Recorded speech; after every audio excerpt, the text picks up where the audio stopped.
Okay. The electric service structure faces the north. This is your electric meter. One of these is. This is your electric meter. It's on the wall. These boxes should have been sealed on the tops and the sides to help prevent moisture from getting inside. It should have. Coming in. Garage, north interior wall, northeast corner. This is your electric service panel, load center, breaker box. Call it what you will. Here it is. Isn't that nice how I have all these wires in front of it? I don't think so. I don't think so. I call that insufficient. I call that insufficient access. That's what I call it. All right. Now this is a Federal Pacific load center. Federal Pacific Electric Company. Yeehaw! Okay. There isn't a code that says that I should condemn this because of based on the manufacturer.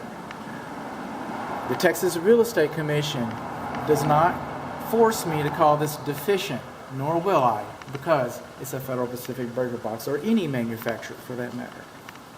Now, having said those things, this is the most unpopular electric service panel around. There's a lot of them. There's probably more of them than anything.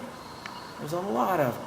But it's the most unpopular panel around. It's going to be a lot easier to buy this panel, this load center, this breaker box. It's going to be a lot easier to buy it than it is going to be to sell it. Some home inspectors won't even open them up. They go, oh no, it's a Federal Pacific. And I don't blame them. I don't blame them. Why are they unpopular? Things like fires and deaths, those kinds of things. So, you know, taking that into consideration, and because there's so many of them, because there is, most insurance companies don't have much problem insuring them. In Florida, not, but Texas, they don't want to turn down that business. Their actuation tables say that they can afford a few fires. They can afford a few funerals and still make money selling insurance. Insurance companies are not your advocate, okay? So the actuation charts so far, you know. So where are we at? Keep talking, bud. We got 6 throws. Actually, we got 1, 2, 3, 4. 4 throws. 4 throws. We can de-energize the entire house. That's technically considered an electric disconnect. That's not a main principle. It's not a main principle. The main principle would go right in here. So I think a main principle is a good idea, so I'm going to call it deficient, but you do have an electric disconnect. So I'm going to say you don't have a main principle, but I'm not going to say that you don't have a main disconnect. Whether I agree with it or not, technically you have one. Okay, what else about this panel? Let's keep talking, man. All right. I got nothing to do today. I'm just working. Handwritten. Handwritten. It's not supposed to be handwritten. It's supposed to be printed like this. It's supposed to be printed like that. And it's supposed to be completely handwritten. So we got insufficient circuit breaker labeling. And we got, you know, handwritten labeling. That's actually a code violation. I didn't make that up. I'm a mockingbird. I didn't make that up at all. What we got here? All right, get your flashlight out. Okay, I got it, man. Hang with me. All right. See that knockout up there? You're not supposed to bring electric cables into an open knockout like that. You should have grommets. You should have connectors. They should be protected to keep them from rubbing on the cabinet. And that disconnect is way too large. This is a metal cabinet. Why? Keep the fire inside. You think it's going to go up that hole? I do. Okay. Yay! Fire got in. All right. Let's keep talking. Here we go. Okay, we got aluminum cables coming into the house, and they got antioxidant paste on them. Okay, that's fine. Stranded is fine. You could even have aluminum on your 220. Aluminum is only an issue on the 112, 110, and it does not look like we have it. You know what it looks like we got? It looks like we got copper. So we got aluminum to copper, but we got copper. The wiring in this house, as far as your insurance company is concerned, copper. What else have we got in here?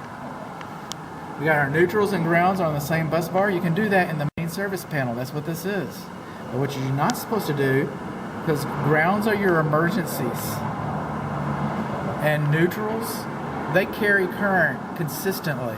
That's how they complete the circuit. So you're never supposed to double lug a neutral. You're not supposed to do that. We got double lug neutrals in here. What else we got? We got some other stuff, don't we? I'm looking. That's looking. Okay. So we got double lug neutral. We got paint inside the cabinet. Paint inside that cabinet. Look at all of those connections. Is that going to make the connection better? better? I doubt it. I doubt it's going to make the connection better at all. Is that the way it's supposed to have been done? No. What does the code say? It says you're not supposed to do that, man. That's what the code says. All right. What else we got here? It was nailed in place. That's good. See these gaps around here? This whole purpose of this cabinet with the metal and the metal and the metal, the whole purpose of it is keep, something bad happens, it stays inside. It stays inside. See these 1/8" gaps? That compromises your fire blocking. Compromises the fire block. So you're not supposed to have more than 1/18 of an inch. You're not supposed to have more than 1/18 of an inch. So what do we learn? We learn we do not have a main principle. That's debatable. We learned it's a Federal Pacific breaker box. That is definitely debatable. We learned that it's 200 amps. We learned that we have copper wiring. We also learned that we have double lug neutrals. We learned we have double lug neutrals. We have a gap larger than 1/8 of an inch. We learned that there's paint inside of the cabinet. We learned that we have an open knockout. And we have a, it's an open knockout. We learned that the access is less than optimal. We learned that the handwriting is wrong. And usually, I gotta say, on a 50-year-old circuit breaker panel, usually I mean, not that I didn't find some things, because I did. I found some good things. What's this wire in here? I bet. What's that? That's probably not the best arrangement. Probably not the best arrangement. Oh, and your cables are not supposed to be in contact with the cover. Cables are not supposed to be in contact with the cover. Just keep looking. Keep looking. But it's over 30 years old. If you want to keep this panel, should you want to keep this panel? Now, I'm a hypocrite about a lot of things, but I'm not a hypocrite about Federal Pacific. I actually replaced my panel. I have a friend, I have two friends, a neighbor, not a friend, and a friend, not a neighbor, that their garages, both their garages burned down. They had detached garages. I'm pretty familiar with this.